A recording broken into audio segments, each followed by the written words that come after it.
Hello and welcome to episode 243 of the Crate and Crowbar. We're recording this on the 20th of June. I'm Tom Francis and with me are... Tom Senior. And... Philip Orr. Hello. Hi. We have many small bits of news, no big news. Small bits of news, the one I want to talk about. I've written down here devil pages. Exciting. Because what's actually happened is that Steam have introduced the ability for developers to have a page where they'll just list their games and stuff. And that's not very interesting. But the useful new feature is that you can now follow developers. So if there's a developer you like, you follow them, and then you get told when their games come out. And when I tried to write that in my notes, it auto-corrected to devil pages. It's concerning that you, a professional developer, have not yet managed to teach your phone that you might want to be saying developer. Yeah, I have a Pixel, and it doesn't learn anything ever. It never adapts. Like, no matter how many times I use a word, it will not ever learn it. So, devil forever. That's why we know the singularity is not going to happen, because this thing's an idiot. My phone refuses to accept that I am more often trying to use its without the apostrophe than I am with. And it's a constant battle between my phone trying to make me look stupid and everything else. This, I have to say, the autocorrect on this is kind of cool in that it's very context aware, and so it will correct. I type no words correctly. All of them are just garbled, and it just figures out what I mean, which is good. But it'll do things like it'll correct a word, like if I've written id, it might correct it to is, and then when I write the next word, it'll realise, oh no, you probably meant it, and it'll go back and changes it. Yeah. Oh, nice. It's cool. Oh, mine doesn't do that at all. Mine's just a hateful jerk. It can't even figure out, if you get the first letter wrong, it's stumped. Oh yeah. It has absolutely no idea, even if the rest of the word is spelled absolutely faithfully, and it might have a really good shot if it just used its brain that maybe you meant dinosaur instead of binosaur or something. What, you mean binoculars? So, Tom, as devil, what you think about devil page is? I am very pleased they've introduced this. I've been asking for this for ages. Not the pages so much as just the ability to follow a developer. I just want it to be like, if a load of people like my last game, I want a load of people to hear about my next game, which previously was not possible. And I don't know, it sounds incredibly rudimentary and basic, and they should have had it for ages, but at the same time, it's sort of like comparing it to social networks, really, rather than comparing it to like Amazon. You can't do this on Amazon as far as I know. It's a shop, and it's good that it has this. They have done it in it's in beta, I should say, so all the problems with it are partially to be expected. Isn't all of Steam in beta constantly? Yeah. They've done it in a slightly weird way, which feels kind of designed for Valve to use, or for like Ubisoft to use, because you can't... Your page, you have these little slots you can feature things in. One of the things you could do in a slot is show your top sellers in order, or all your games tagged with a certain word. So Valve have done it. You can also feature a list of games, and Valve done it where they feature a list of all their single-player games and a list of all their multiplayer games. I have 4 games, so having separate lists for them doesn't really make any sense. If I put them all on one list, then that's just one slot. They're all there, and they're tiny, and you can't really see anything. So what I've ended up doing is I've made 4 lists. One list is a list of heat signature, which contains heat signature and nothing else. The next slot is used for a list that just contains morph blade and nothing else. The next slot contains floating point and nothing else. And that basically works, and it looks good, but it does mean there are 4 lists, and each one has view the full list next to it, and you can do that, and you'll just find that there's nothing else on it. And they also, obviously this is a new number I can look at on the internet obsessively, to see if it goes up, and get excited when it does go up, and then get envious when other people have a higher number than me. And so I was looking at everyone else's pages also to see how they laid it out.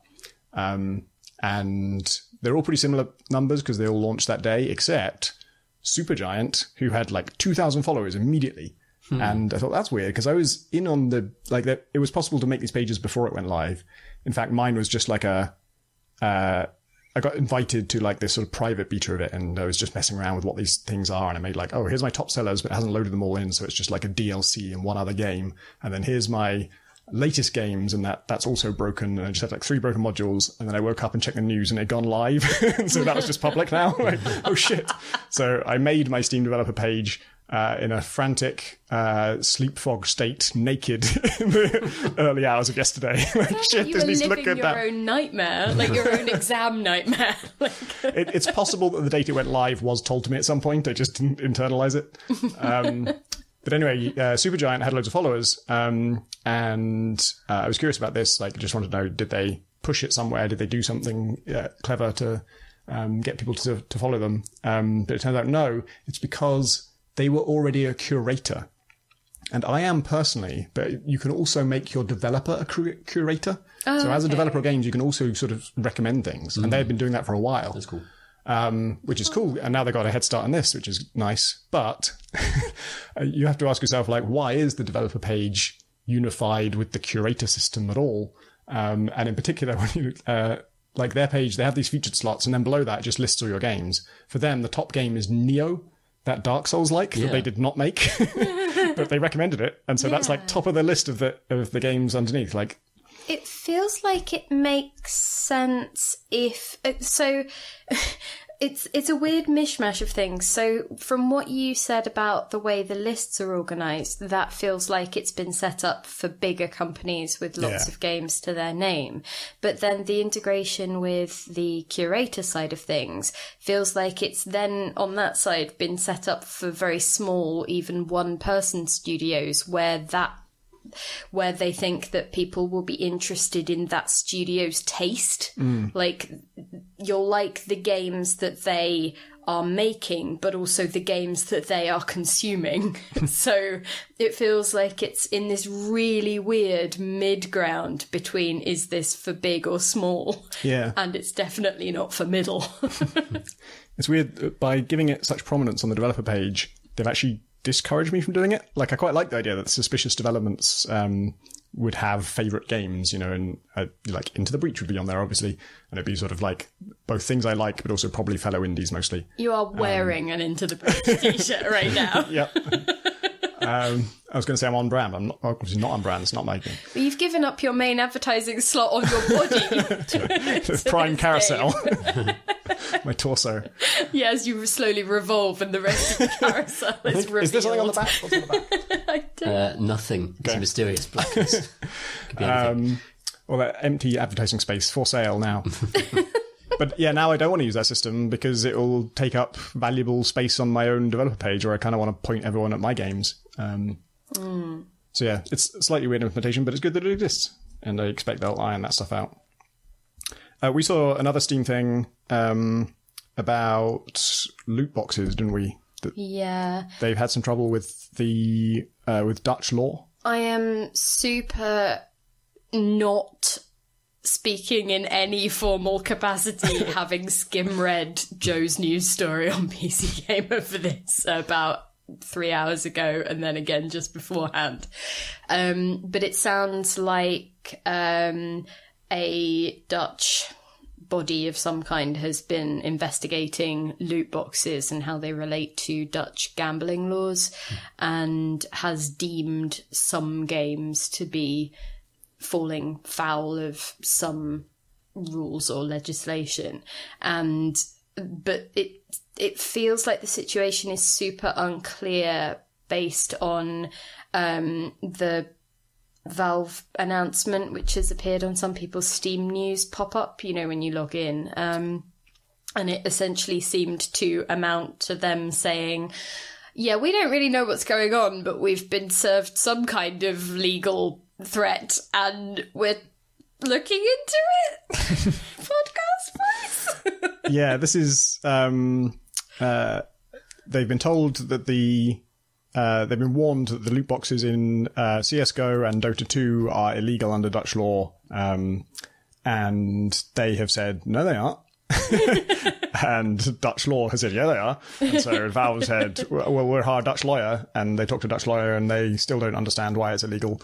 But the deadline for them doing something about it was June the 20th. And so on June the 19th, they put out an announcement saying, well, look, the only clarity we can find is that somewhere in this, it says your loot boxes are disallowed if it's possible to transfer the items you get from them. And if you can't transfer them, then it's fine.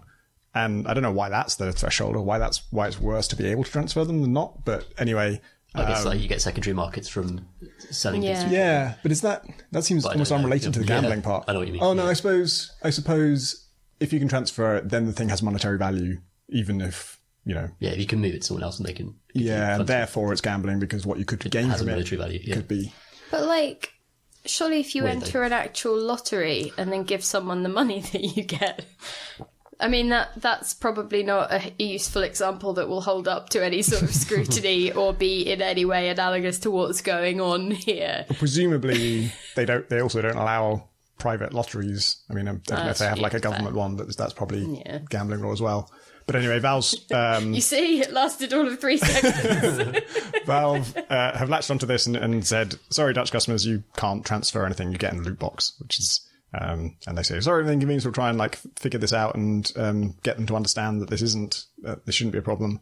To be honest, it doesn't seem actually that severe, like transferring things that you get from loot box. I suppose it depends how deeply you are into this. I know that Chris has sold a lot of Dota items, you were saying?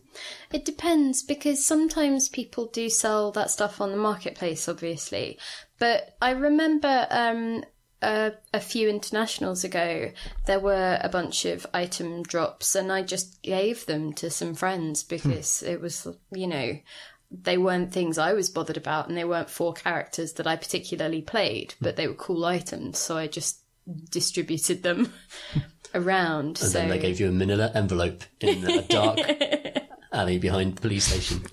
But I can imagine everybody suddenly making that case, like, oh, I was only going to share them with my friends. I can't believe that this has been taken away from me, this desire to just do good and spread out my winnings, rather. It's just, Well, you're still free to do that here, apparently. Yeah. I don't really know whose side I'm on in this. I mean, I've never actually really been that comfortable with how Valve do this stuff. It does seem like I don't care whether it's legally gambling or not, but it does seem like it preys on people who are susceptible to being addicted to these things. So I'm just thinking of the only system I knew well was TF2s, because that was the only one of their multiplayer games I really got into. And it was just like, there are crates, and you find the crates, but then you have to buy the keys to open them, and you don't know what you get. You might get something incredibly valuable, you might get something worthless. And that was never appealing to me, but I've heard since from so many people who just found that irresistibly addictive and spent way more than they could afford on it. And I think if I was Valve, I wouldn't care whether it's legal, or even if it is legal. The main thing I would be asking myself is, are we exploiting anyone? And the answer, I think, is yes. Like, you're not exploiting most people. I'm sure loads of people are perfectly able to respond to that healthily, but if you're exploiting some people, you should just stop. You should do something else. But it also makes a ridiculous amount of money. Yeah. I think is that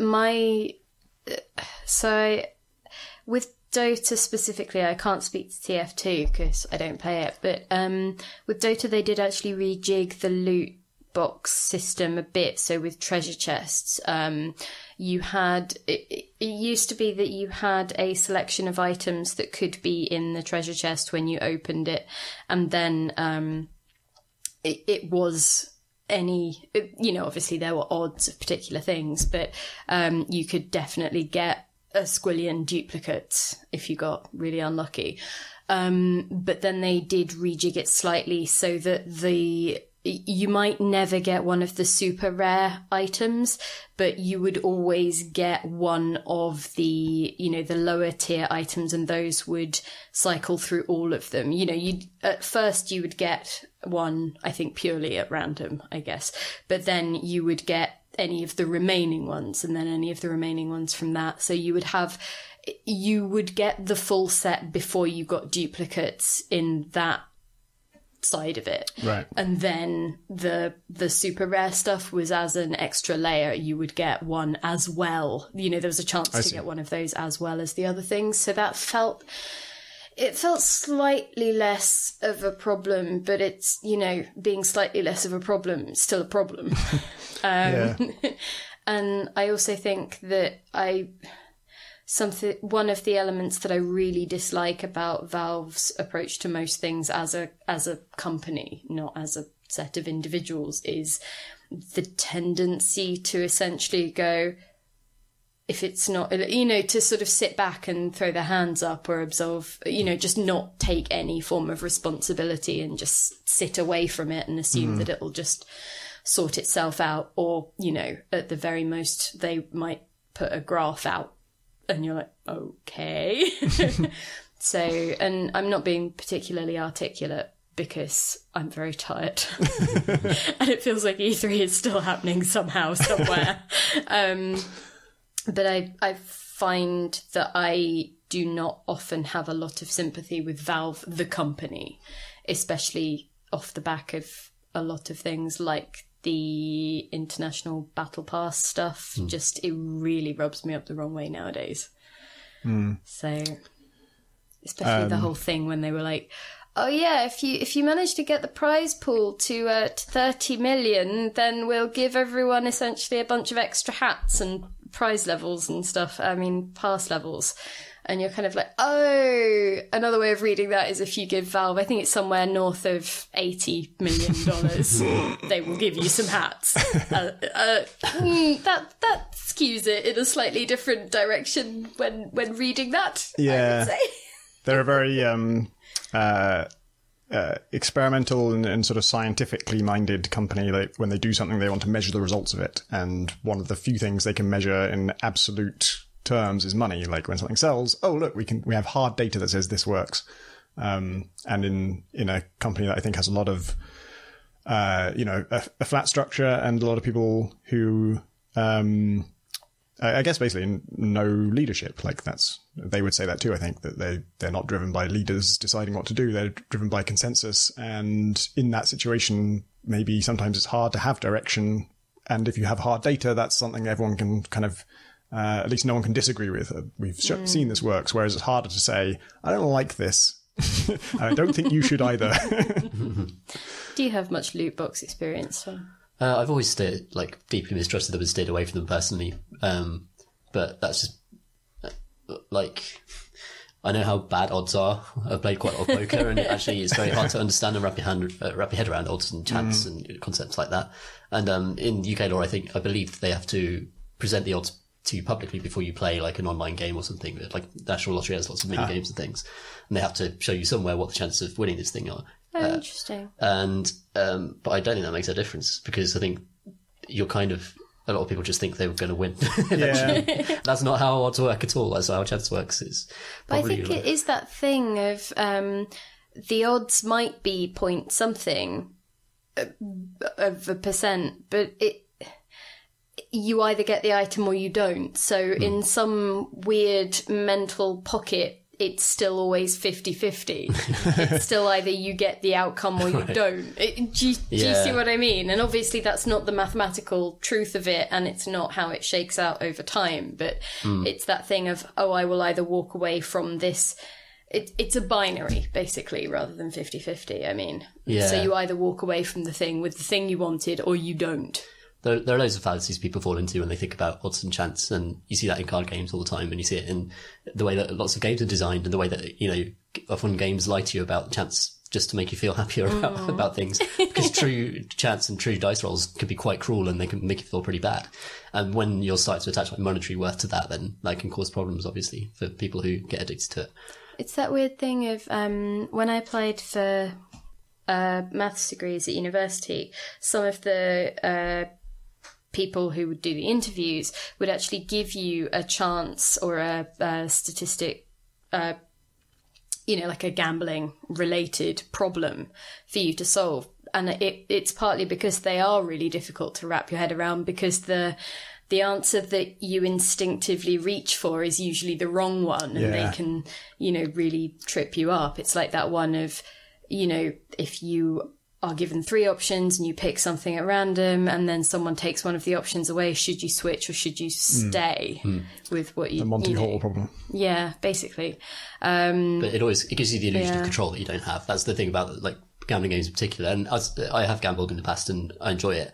Never to any great degree, but in games and things. And I find handling odds and thinking about them like really interesting, and it's like really intellectually fascinating, and people take a lot of pleasure out of it. Yeah. So I don't want to like moralize against gambling as a thing that people do and enjoy, because for most people it's fine. Yeah. But it's interesting that for some people it does destroy people's lives. For some people, for sure. I would definitely prefer to appreciate the abstract beauty of statistics without then giving Valve my money. I loved statistics and I was really bad at it at university. And I had exactly what you're talking about, Pip, where the answer, I remember a problem where the answer was so counterintuitive that even though I actually got the question right on my first try, I didn't even consider it could be right. I was just, well, this is definitely wrong. I've got to start again from the beginning, do all my working all over again, do it step by step. And I got the same answer. I'm like, what? It can't be that. And it was. The universe is broken. Oh dear. Also in Steam money news, there's now a page, and I'll look this up for the show notes, where you can go there and it'll tell you how much you spent on Steam in total.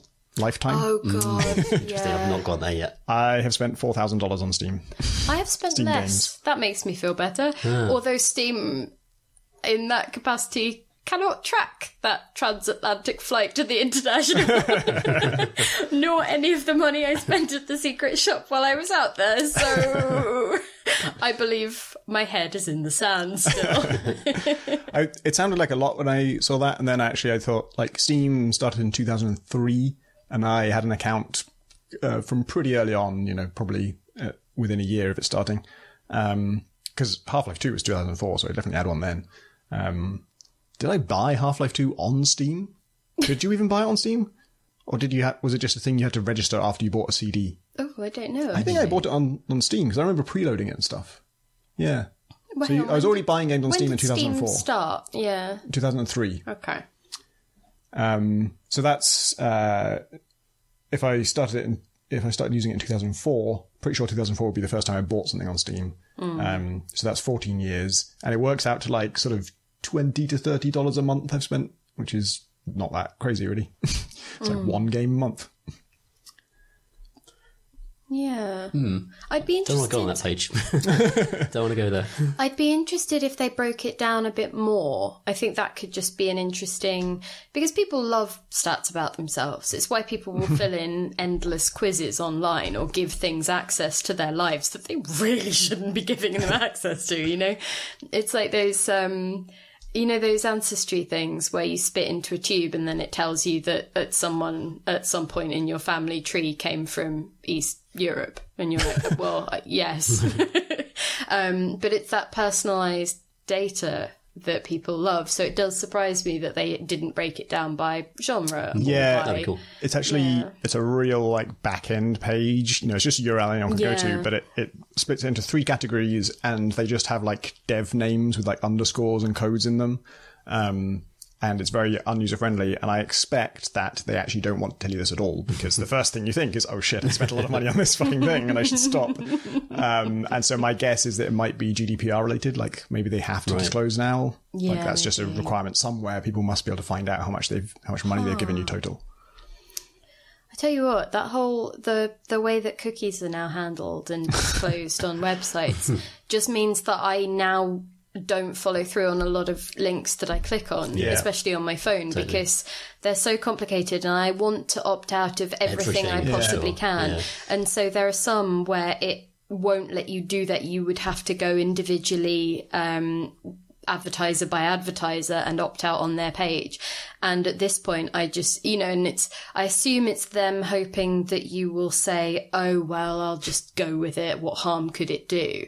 But I don't think I have encountered a single news story that has meant enough to me that I will not just navigate away and say, fine, then I won't do that. Yeah, it's tough because there's so much of the so many websites sort of make most of their advertising revenue and traffic from people casually clicking a link on Twitter or something else. They don't know what site they're going to really. They don't have any investment in it or care that much. And so if they click that and they get a huge fucking pop-up about something they don't understand, they're probably just going to give up. And it's probably going to have a pretty bad effect on that kind of revenue. I've been pleased. The bounce rate will be through the ceiling. Yeah. My bounce rate is already incredibly high because so many sites do that thing where that like you read for a second and then the whole screen goes white and they ask you to subscribe to their mailing list, which I'm sure you get slightly more mailing list subscriptions than if you just do a subtle thing. But I don't know if they track how many people just instantly close the tab, because for me it's 100% of the time. I'm never going to actually cancel that thing and go back to the site. You've pissed me off too much. I'm never coming back. Yeah. I think I just try and X out of it, and if I can't, I just navigate back to the search page and click the next thing along. Yeah. So. Still on Steam. Oh news. my god! We should be getting our rate of Steam, dollars spent reduced for the amount of airtime they're getting on this. It should be offset against chat. Well, so Chris is not here. And if he were here, he would want you to know that Hackmud 2.0 has launched by the time you hear this, coinciding with the Steam Summer Sale, which is also launched at the same time. Hackmud is 25% off. The reason Chris is not here is because he's working on Hackmud 2.0. It turns out it has to be made before they can launch it. Because currently we're lying to you. It's only the passage of time that will make these things true. They'll be true by the time this goes up. I've confused the issue. Hackmud 2.0 adds a PvP system, which is Chris describes it as a 5-dimensional card game, which if you're into Hackmud, that will not seem surprising or out of line for what that game expects of its players. And weird and wonderful things are going on in that. Chris is finishing, hopefully, a series of mysterious goings on, I think, that are going to reveal this in some way, which is a lot of what he does for that game. I haven't understood a thing he's told me in the last 4 months, I would say. But he seems very excited. My games are probably reduced in the summer sale. I can't remember how much by. I said it a long time ago. Go buy those, maybe. You'll have to rearrange them on your lists and your carousel at some point. Yeah. What have you folks been playing? Maybe before we say what we've been playing, I was reminded by our chat about another piece of news that I don't think we spoke about last week, which is that the WHO, the World Health Organization, has created a gaming addiction classification in its list, Great Bible of Disorders. Has it actually, or is this a first draft? Because I think I read something earlier that they put out a statement saying something to the effect of that wording was part of a first draft that a lot of people had advised against, or that were worried would lead to misdiagnosis of other conditions and things. But yeah, that's as far as my reading on the subject has gone. Yeah, well, that's a massive caveat on that then. But it's interesting to see how that one pans out, I suppose. It's certainly being discussed a lot of mainstream news websites, and it's been linked to Fortnite now, and this is where the story's taking off in terms of mainstream papers and how they're discussing it. I think it'll be really interesting to see how a lot of these things shake out. So one of the things that I was going to say when we were talking about the loot box stuff a few minutes ago was that my interest in that is more about, a building sense of what we might need to look at and re-legislate for with regard to how games specifically use that kind of thing, because it's a question that's come up again and again, and it does leave particular people vulnerable and things. And the WHO stuff, regardless of the specifics, feels like that's part of either a similar conversation or a related conversation, which is, do we need to revise the way we talk about things? And it might be in that case that the answer's no, if it turns out, or if the evidence comes back on the side of that it tends to be an easy way of dismissing or masking other disorders or whatever. But it feels like it's... I don't think it's just the same conversation that we always seem to have about are video games evil and ruining everyone. Yeah. It feels like there is a broader... And I think it's not just in games as well. It's more just what has the internet done to the laws that we have and how we actually can process the world or safeguard particular elements of it. So it's been interesting doing like legal training and things at work. Yeah. It's, you know, things like the you know, global jurisdiction problems. Yeah, that's really interesting. You always end up going with the strictest, because that's the one where the easiest way to defend yourself is to go abide by the strictest laws. And that's I mean, does that have a chilling effect if one country becomes particularly draconian about a subject? Does suddenly all media outlets have to follow that because that's where their greatest liability it would be? But yeah, I guess that's like interesting media chat, not necessarily games chat. But I think it all ties in. It's kind of super interesting just to sort of see the world in this state of flux. Sorry, Tom, what have you been playing? Rudely interrupted you. Back on me. I have been playing a little bit of a lot of things. So I'll run through some of them really quickly. One of them is I finished Far Lone Sails, which I talked about before. And I just wanted to say that now that I finished it, it is beautiful from start to finish and just absolutely brilliant, gorgeous, peaceful experience. Yeah, that looks amazing. This is side-scrolling game where you are in and out of a sort of land boat that you have to sort of stoke its engines and keep it maintained and put up its sails. Oh. It has sails. Okay. And it's peaceful. There's no combat. There's no, not even any threat. You can't die in it or anything. It's just a lovely journey and a beautiful kind of slightly haunting post-apocalypse. And it's amazing how much it manages to have a sort of emotional arc and make you feel like moments of triumph and moments of fear and stuff without actually anything really happening.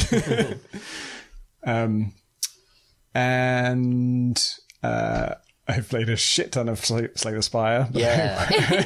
I won't talk about that at too. length. I just wanted to say this is actually a tip. They have recently added the ability. So I didn't realize this at first, but it has the ability to set the seed that you play on. So one of my complaints about the game is it's kind of too random. Like it's really hard to know what cards you're going to get. And so you try and build a deck thinking you'll get some good poison cards and it never gives them to you. But you can specify the seed. And so you can just set the seed to like 1 and then see if that's a good poison run. And if it isn't, then you start again. You maybe go for like shivs instead. But also they've added a thing where you can enter in certain keywords into that seed field and it will enable special modes. And one of them is draft. If you type in draft in capital letters as a seed, instead of the starting deck of however many cards it is, you are offered 3 cards that many times and you just pick every single one of them. So your starting 16 cards or whatever is all stuff you've picked. And you might have had 3 choices you didn't really want. You had to pick the best of a bad lot, but that's still way, way better than the initial starting deck. And then, of course, you're still going to be picking cards throughout the game. And so it gives you way more control over what kind of deck you're going to make. And when you do, there are opportunities to remove cards from your deck throughout the game. And usually I'm spending those just to remove the shitty basic cards you start with. And so there's no decision making going into it. But with draft mode, everything was my decision. Some of those decisions were not as good as others. And so you're using those removes to get rid of the things that don't make sense. And so you just have way more control and you can make way better decks. It's also just way easier, obviously, because you just have better cards. But for me, the game was not too easy. And what I wanted was more control. And that's giving it to me. Yeah, I believe that was, the draft is actually one of the kind of special random rules that you can get when you do like a random daily run. Yeah. So I wonder if there are loads of those keywords for all of those special abilities that you can type in. One of the other keywords you can type in actually is daily mods with a 0 for the O. And that will just give you a daily like run, but that isn't necessarily the daily. So this is just like one of their news posts, probably the latest one, maybe still at the time you hear this. They've just got a list of what the keywords are. And I think they're going to make it into like a separate menu at some point because they should. That makes sense, yeah. I think they're also adding endless mode, or I believe it's in beta testing. I need to check that out as well. It's terrible. I tried it and if you have a deck that will beat the final boss, the things it makes harder next time don't really affect your deck, and so you just steamroll it again. Okay. And I just got to the point where I just killed myself because it was so boring. Wow. In the game.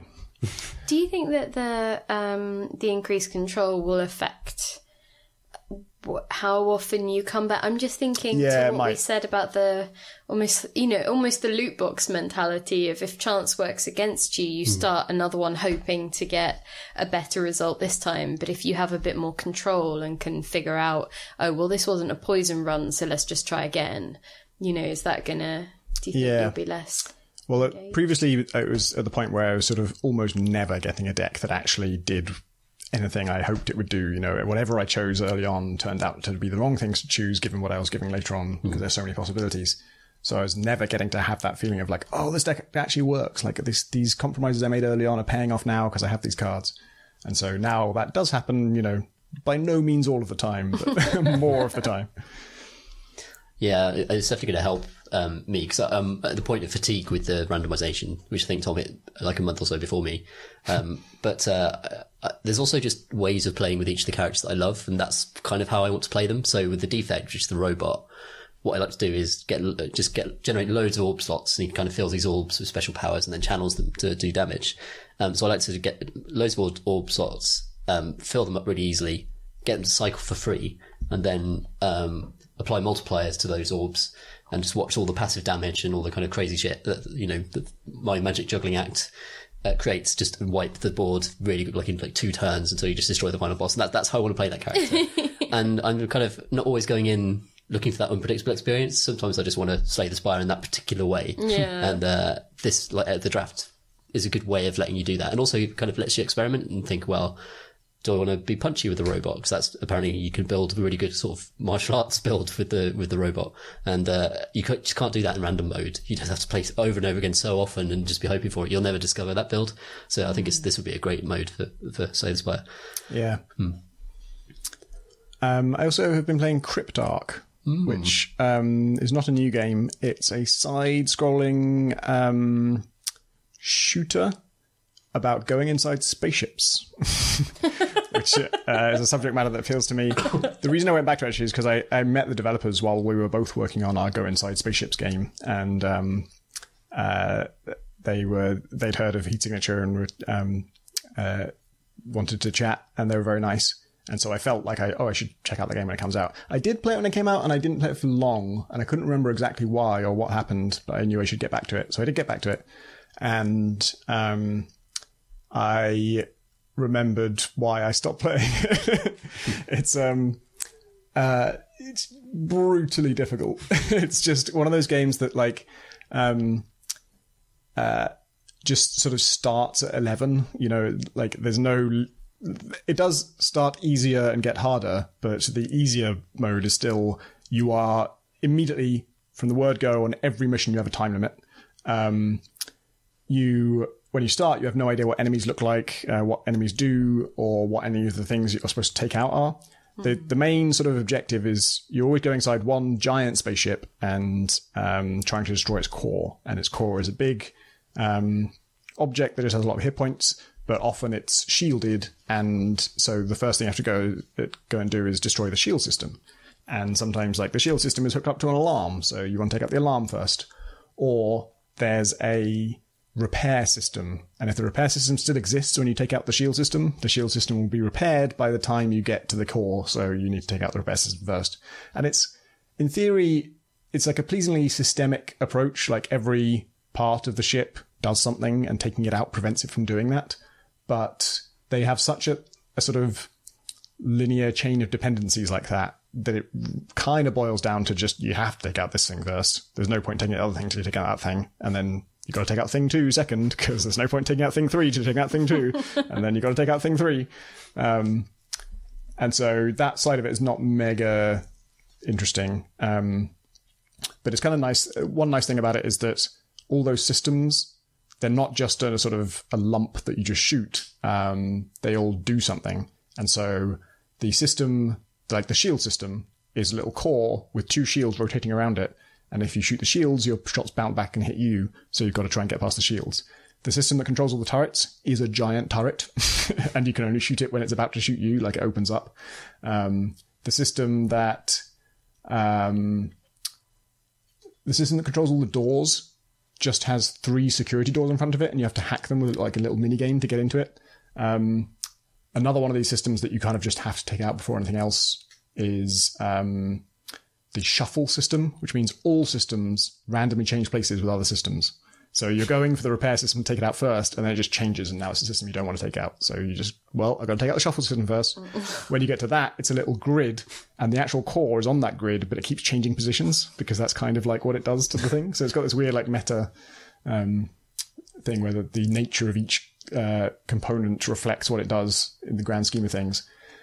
But yeah, like a mission where you have a time limit, and there'll be a system that's constantly spawning new enemies in. So enemies are respawning. They're all around you all the time. It's really hard to see them because everything in the game is a spiky metallic thing with lights on it. And so like keys in this game are just a giant spike sticking out of the wall with another spike that's endlessly stabbing. Like, you're supposed to look at that and think, oh, that's something I need to go and pick up. But then like a little floating kind of armored thing, you're supposed to know, oh, that's an enemy. I should go nowhere near that. I should shoot it as quick as possible. And so I'm constantly having trouble just figuring out what is hostile and what isn't. And yeah, you're under a time limit. Everything you destroy is being repaired unless you take out the repair system first. Then you try and take that repair system. Everything shuffles around. It just feels like I'm familiar with this kind of design where if players find your game too easy, whatever it is they're doing, you add something that counters that. And then when they take out that, you think, okay, well, actually, no, what we should add is something that counters what they're doing now. And they feel like they've done that like 8 times and then put it all in level 1. Okay. Or most of it in level 1. Not all of that stuff is on level 1 necessarily, but it just ramps up way too quickly. So like by level 2, you're just under pressure from all directions at all times, and there's no breathing room. There's no ability to just kind of get comfortable with the game, which is a shame. And I was struggling through this and thinking that it was way too hard. And then at some point I was doing quite well, getting quite invested. And then I don't know what I took damage from. Just something hurt me. Like I say, it's visually chaotic, and it's hard to see what's happening. And sometimes you just take damage, you don't know why. And that killed me. And I rage quit, and then I deleted it from my hard drive. Oh my God. And then I suddenly remembered, this is what happened last time. This is why I didn't carry on with it. I got really annoyed with how brutally hard it is. And some unfair death happened, and I lost my patience. But it is really kind of addictive. Like it's that systemic approach is really compelling, and it has this very involved economy system where every time you go on a mission, all the things you choose for your loadout cost you something, and the mission only pays 150k, and your loadout, the default loadout, costs like 140k. So you're going to make 10k of such a narrow profit margin. And if you want some extra ammo for your gun, that's it. You're going to break even at best. And if you run out of ammo in the middle of the mission, you find like an ammo restock point. I was like, okay, great, I'll restock my machine gun. It says, okay, restock ammo for 13,000. What? It's going to cost me 13,000 just to use this thing? It's really harsh like that. But it has a cool effect of like, you start with just a decent, solid machine gun, but you can, if you like, replace it with a shittier machine gun that's cheaper. It's like less accurate. Okay. And it has that kind of cool feel of like, I'll just take like the rust bucket shitty mech because I think I can pull this off. Which is a perfect system if the game was like slightly too easy. Actually, the game is slightly too hard, and so you don't really feel like taking all those bets on yourself and giving yourself disadvantages. But they interplay nicely. Every mission has like optional objectives, and one of the optional objectives might be something like keep your loadout budget under 125k. And so if you do that, you'll get paid. Obviously, you'll save money on your build anyway, but then you'll also get paid a bonus for fulfilling that objective. And if you fulfill all objectives, you get an extra bonus on top of that. And so you end up making almost all of your money from the bonuses, because, like I say, the build costs almost as much as you get paid for the mission. And yeah, that's really cool. So I ended up downloading it again, playing it again, having learned nothing. And that's when I discovered it does not store your saves anywhere else. If you uninstall the game, you lose all your save games, including your progress in like the roguelike mode where you unlock different mechs and things. So it was just completely wiped back to zero. But I kind of still played it. And I'll probably carry on playing it a little bit. I think, if the biggest problem with the game is it's just too brutal and hard, my familiarity with it now is making it a little bit easier. So I'm kind of getting to the point I would have been anyway if it had a good tutorial level and some introduction. Do you think you persisted with it because the way the guns feel, the way it looks, or what's kind of dragged you through it? I think it's like the prospect of finding interesting new weapons. In every level, there's tech stations, and those unlock new things that you can add to your loadout next mission. And just before I got killed in a really frustrating way, I had found some kind of energy weapon that it was low damage, but it was kind of automatically hit something near me, kind of seek to enemies. It's basically like chain lightning. It would hit one enemy, and then it would also hit any nearby enemies. And it could go through walls. Oh, nice. And so the fact that it was low damage didn't matter that much because you could kind of just keep using it and, make yourself safe while you're using it. It would run out of charge, but then it recharges. All energy weapons recharge for free. And my big problem until then had been like ammo. Yeah. I was just running out of ammo for everything all the time. And you do have like a melee dash, but it takes skill to use it. And I'm struggling at the best of times. I'm just surrounded by enemies all the time. There's enemies dashing at me. There's enemies firing projectiles, and then there's enemies firing like slow moving projectiles. Then there's enemies that fire swarms of other drones that seek onto you. And then there's explosives that like spray out acid globs that just kind of wobble through space really slowly, and they don't look that dangerous, but if they touch you, they stick to you and then eventually do damage to you. And so I'm just getting hit from everything all the time, and the prospect of trying to like do finesse type melee plays in the middle of that was I do it sometimes, but most of the time it's just like, oh god, I can't face it. And then I got this gun that says I don't have to aim with this. I can shoot through walls. It's just hitting everything all the time. And figuring out that, I can replace my melee with that because now I've got something that's free. It's going to replenish all the time. And then realizing, now that I'm out of ammo for my machine gun, maybe I replace my machine gun with this flamethrower, and figuring out builds like that. And that's all with just the starting mech. There's 6 different mechs. One of them is like a stealth mech. And wow. So there's loads more in there to discover. Sounds rad. Seraph, is it? Not Seraph. Cryptark. Why did I think of Seraph? Seraph is a different game where you play a kind of futuristic warrior who is like shooting. The shooting's automatic. Oh yeah, I remember hearing about this. And so she'll target things around her as you just like click the button down. Actually, all you're controlling is her acrobatics. So she sort of vaults between bullets. That's cool. And it's a really neat idea. Like the actual combat was quite well executed, but the levels very repetitive, and it felt like a kind of almost like a prototype of something that could be really fucking awesome if people kind of copied that or if they just sort of iterated on it. Yeah. But I don't know why that Cryptark reminded me of that. But yeah, sounds awesome. I'll give this a shot, Tom. You should bookmark that for because one of the questions that or variations of questions that we get a lot of is what X would you like to see Y do totally. Something with? Yeah, totally. So, and my go-to answer for that is Scanner Somber by the Prison Architect devs. Yeah, because it felt like such a neat tool set, and I wanted to see what the community would do with it. So yeah, like that mechanic or that sort of movement set and attack set. But it sounded like, if they gave it to someone or made it open source so the community could have a bit of a play. There's so many ideas like that in games, aren't there? Yeah, games should copy each other more when the ideas are good. What have you been playing, Pip? Hello. Well, I think Tom and I have both had forays into Fortnite today. Although neither of us has fared amazingly well. I don't think we've fallen in love with it quite yet. But I gave it a shot. I tried. Yeah. Because you were playing on the Switch, weren't you? Yeah, so they launched it on Switch. Was it last week as part of E3 or something? I can't remember. I think so. But it kind of it blows my mind that it's free and that you can download something that's just a huge, colourful game full of 100 players and for nothing, and that you can get so much fun out of that. And it's no mystery why it's taken off so well and that the kids love it. But I hate it. I hate it so much. I can't stand anything about it. I don't feel like I have enough fingers to do building. Yeah, that's a good point. I mean, it's possible that we're all just ancient and you just need a young mind that's able to do all these things at the same time. But I just feel like I'd have to do so much learning muscle memory just to be able to sort of automatically build stuff in the way that good Fortnite players can. And I just can't be messing with that, to be honest. I mean, it took me long enough to try and approach using 4 of the Guitar Hero colours. Let's never talk about orange because that never happened.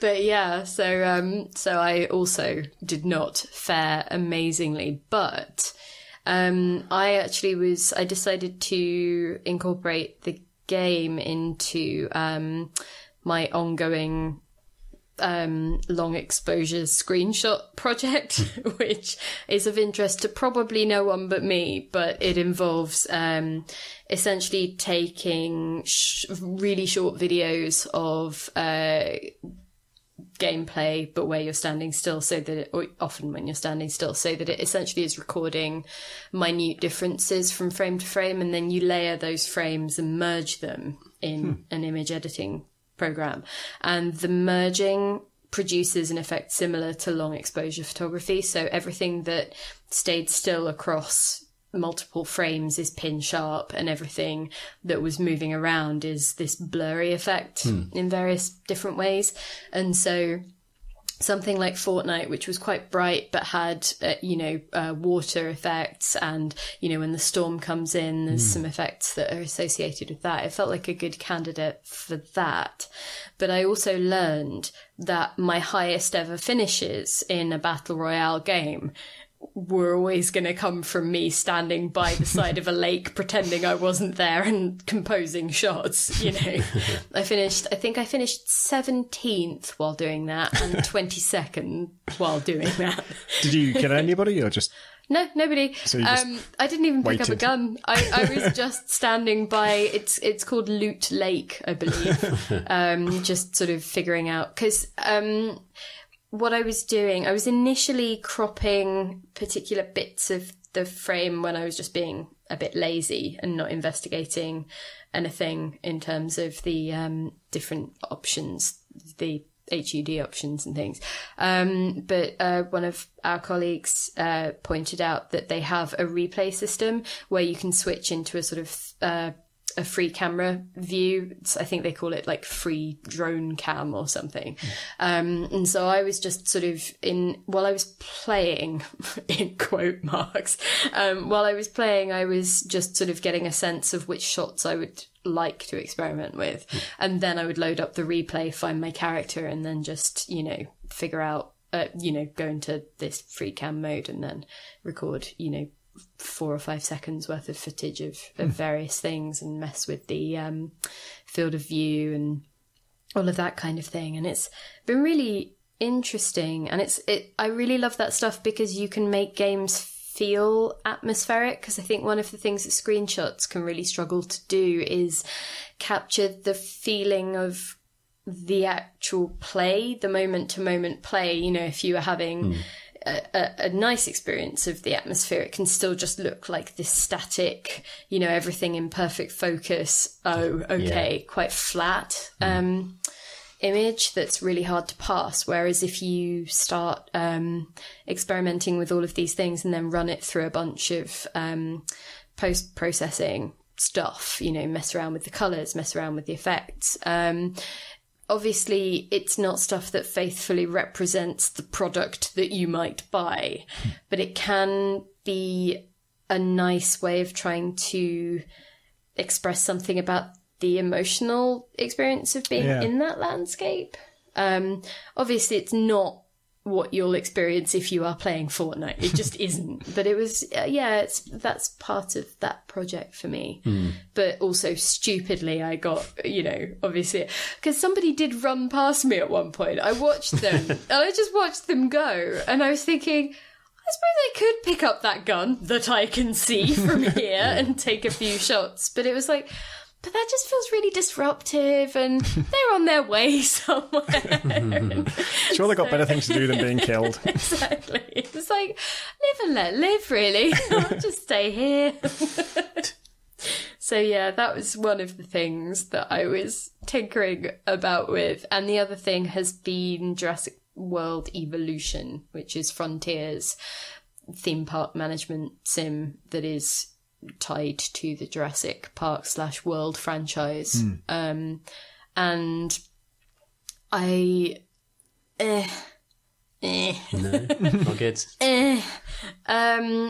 I was really sad that we don't do audio reviews, because that would have made my life a lot easier, because it would have just been da da da da you know, because essentially it's a very beautiful game when you first start playing, but the depth just isn't there in any way, shape or form. And I don't, it's hard to know where to look in terms of culpability for that, because obviously it's a developer who has to work with the holder of the IP, you know, the owner of the franchise, or, you know, various stakeholders. So it's really hard to know what was not necessarily good game dev decision making and what was, you are not allowed to do that thing with our franchise, right? But essentially it's a series of islands set in, you know, the is it the Muertes archipelago it's called in the fiction. And so you start on a relatively straightforward island, building a park. You know, you've got dinosaur enclosure, and you've got a little, it's called, I think it's the Hammond Creation Center, where you can incubate your dinosaurs, and then, you know, you learn about things like the teams. You have one building from which you can send out people to dig up fossils at various locations, and then you when they come back, you do analysis on them to learn more about particular dinosaur genomes, and that means that there's a higher chance of them surviving the hatching process. And then so this is you're not like gathering the DNA in the first place, right? You already have the DNA to make them. So you have the DNA to make your initial dinosaur, and then everything else you have to seek out. So you start. There's something weird about, like, we have the DNA to make the actual dinosaur, but we're still going to go looking for fossils to try and find out what was this dinosaur like. Can you splice a little bit of squirrel in there? So yeah, basically. What? Yes. So the default is that you fill everything in with frog DNA. What? As per. Which is actually the plot of Jurassic Park. Yeah. Oh, right. That's why it all goes wrong, apparently. Because certain types of frogs or amphibians can, if they're in a predominantly female environment, can switch to, they can become male and start impregnating. I see. So basically that's the whole plot of Jurassic Park, was life finds a way, because frogs find a way. Because frogs know their onions. Frogs will fuck anything. It doesn't matter what you've done to them. I mean, if you've seen our pond outside at various points in time, it's just the massive limbs and spawn. I feel like if Jeff Goldblum said frogs will fuck anything, it would have been quite the iconic line that it ended up being. Frogs fuck anything, man. We'll never know, because his delivery is perhaps the key factor. Yeah, here, true. It's what you need. I wouldn't put it past him that he could sell that line. But anyway, so you can research the dinosaur DNA to essentially make it more robust when you're trying to build these dinosaurs. But the other things that you can do, you can use your research teams for, are researching things like different traits from other species that you might be able to swap in essentially to the dinosaur genome, and that can have an effect on the viability of the embryo and things. But it's things like you can use, I think it's snake DNA to make them more aggressive, or you can.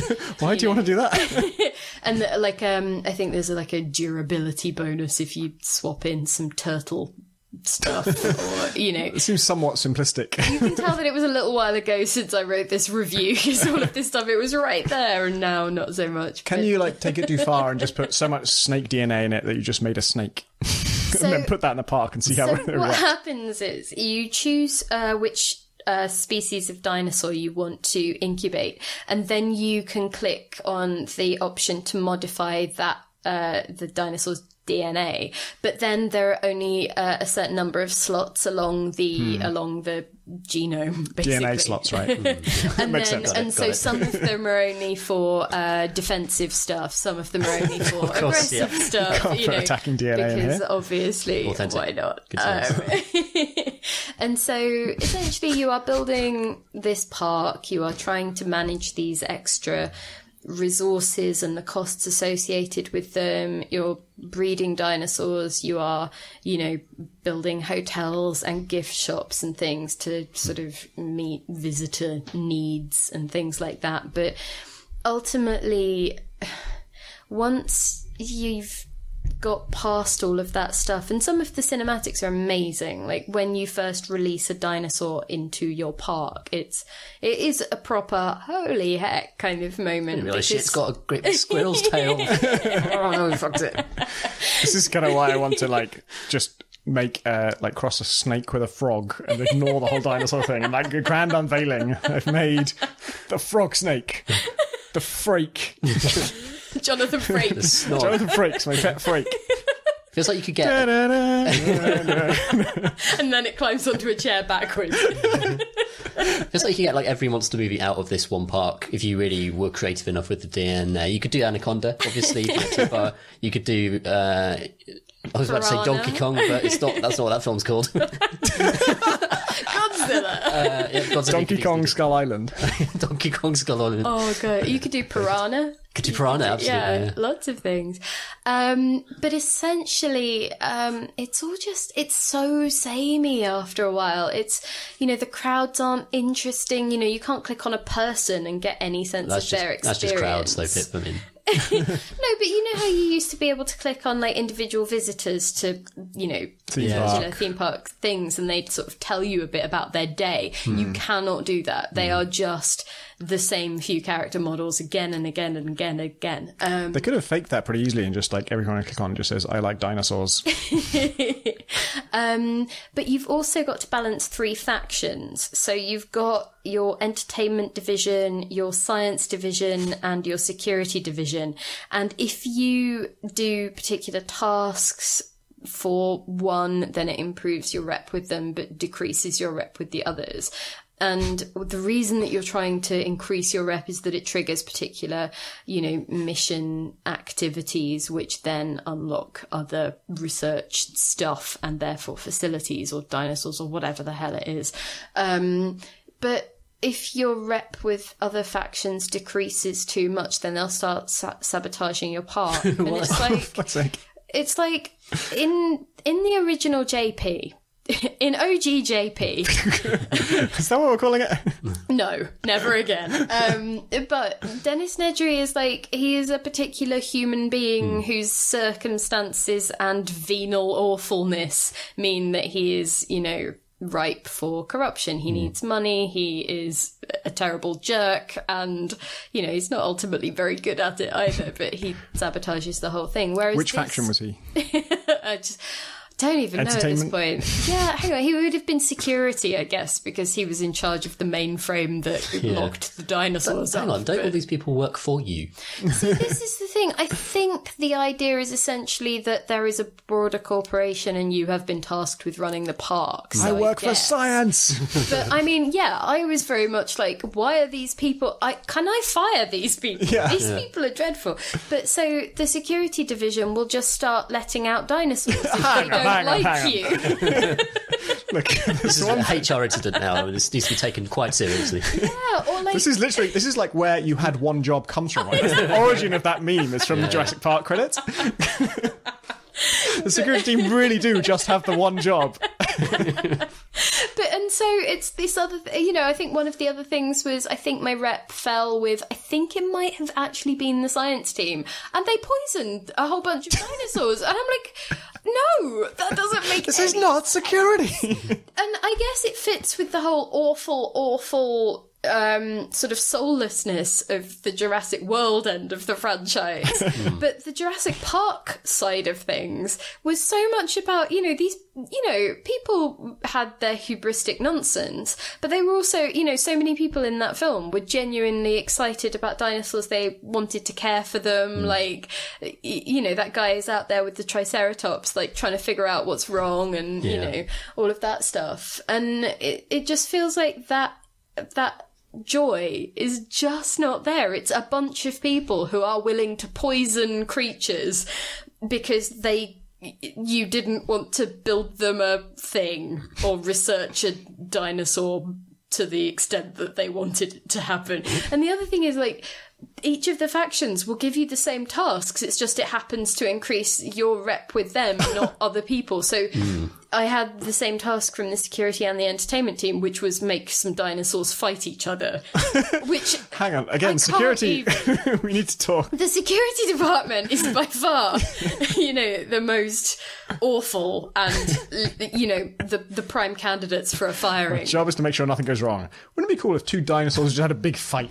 Can we make that happen? I haven't even told you the worst thing they asked me to do. So I leveled up my rep with security enough that I think I triggered a mission on one of the islands, and they asked me to breed a raptor with the aggressive instincts thing. And I'm like, I can see where this is about to go, and if you can't, you're an idiot. And obviously the raptors got out. Security's like, no! How could we have foreseen this?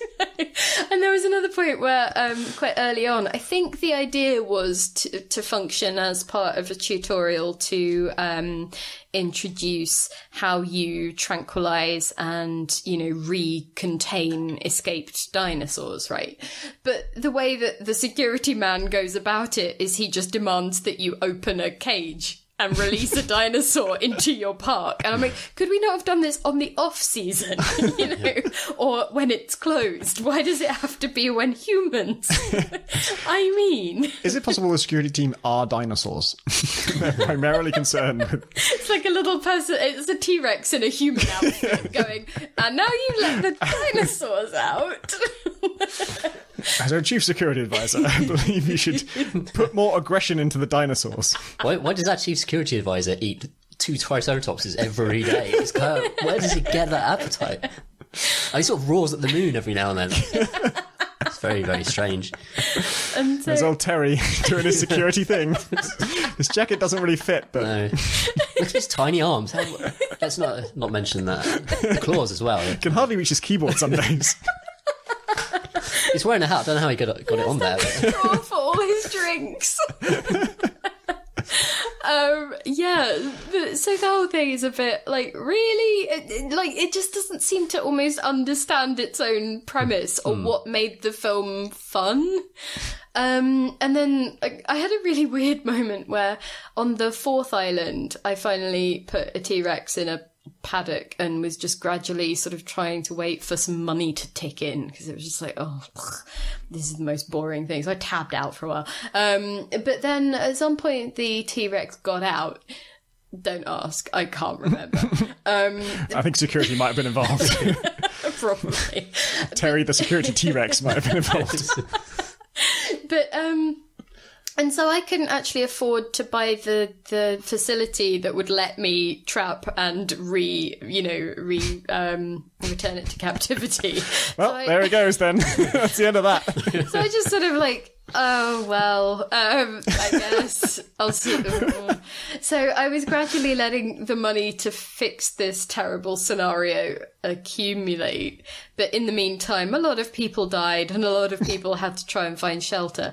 And I think, and I don't necessarily think this was a smart move on the AI's part, but I mean, a few, I think about 4 or 5 people hid in the T-Rex enclosure, which, I mean, in terms of the places where the T-Rex is not going to be, right? Yeah. But it meant that when I had finally repaired the T-Rex enclosure and had tranquilized and returned the T-Rex, the icon that tells you that people are in danger did not go away. And I eventually, I zoomed in and had a look around, and it was just, I think there were 5 scientists huddled under a tree looking terrified. And I was like, and there was just no way of getting them out, because there was no way of selecting them. There was no way of, I think... Does this problem not eventually go away by itself? Well, that was my strategy. Chris actually encountered something similar, I believe, but what he did was he built an emergency shelter which you activate to make people run to that shelter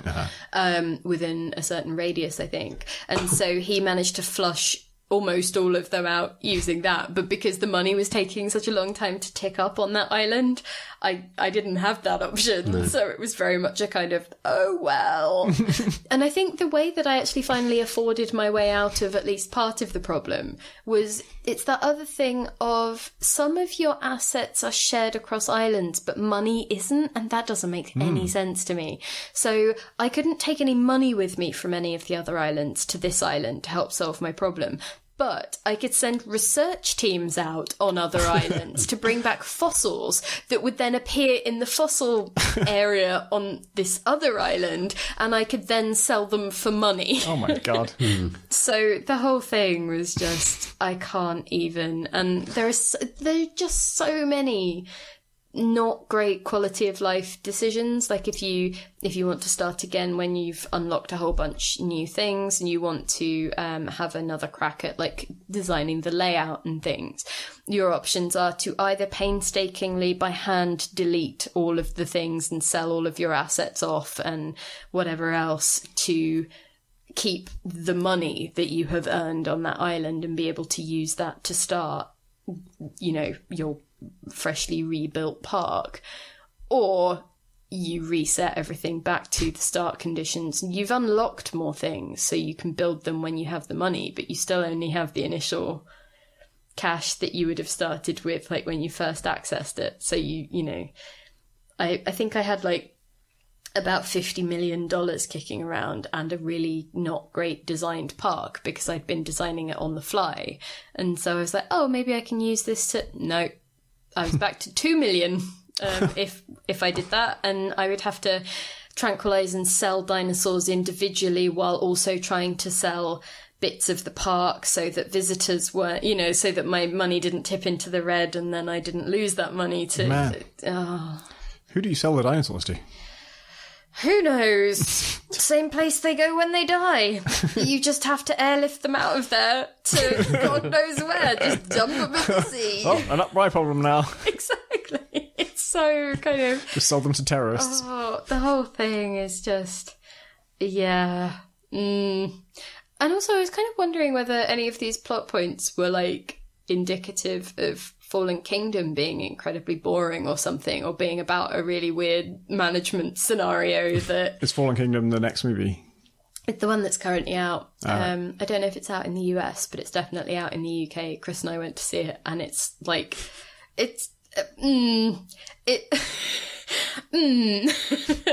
There are plot holes. It's kind of gloriously stupid in places and then boringly stupid in others. And also has an odd gothic horror streak running through it. So one of the dinosaurs is essentially making its amateur stage debut as Dracula for parts of the film.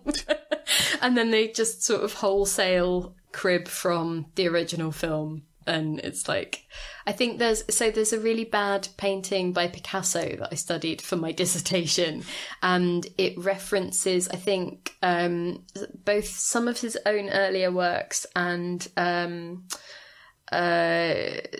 works by previous masters. And I think someone described it as gingering up I can't remember the exact phrasing, but gingering up a poor experience with borrowed fire. And I really liked that as a way of sort of thinking of Fallen Kingdom, the movie. But I think, the game itself, the park management is just like... I gave it a 71 out of 100. But yeah, because, like, I had a good, you know, first segment with it, but everything after that is a slog. I don't care about the sandboxy island because I still haven't unlocked everything for it and I'm just done. And, you know, I'm on the 4th island of 5 of the story-ish stuff, and it's a miserable grind at this point, and I don't care, and I don't want to do it, and the fences are stupid, and...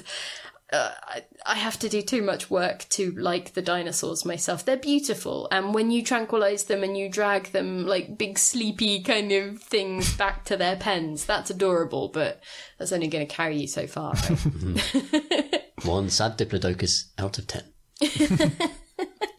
How about you, Tom? I've just been playing Assassin's Creed Oranges, which I know we talked about a lot on the pod, but I really bounced off it pretty hard for the first time I played it, even though it's just stunningly beautiful. And that's obviously the reason I'm mostly playing it, but also because there's just like moments of wonderful jank in it that I keep discovering. And there's one I'd had just before I came out where I was just walking through the desert and I was kind of investigating some tombs, and I saw what I thought was like, oh, it was 2 hyenas, and I need to kill those hyenas because I need to make them into a bag because this is a Ubisoft game. And so I approached them, and then there was a hyena that was sitting up and sort of facing sideways, and then there was a hyena that was lying down and facing away from me. And as I approached, the one that was looking sideways noticed me and turned towards me. And the one that was lying down on the ground very slowly got up and then divided sideways into 4 hyenas. And then in unison, they just swiveled round towards me. So I saw the film Hereditary last night. And this was far more disturbing, this moment of just like mitosis of this one creature into many.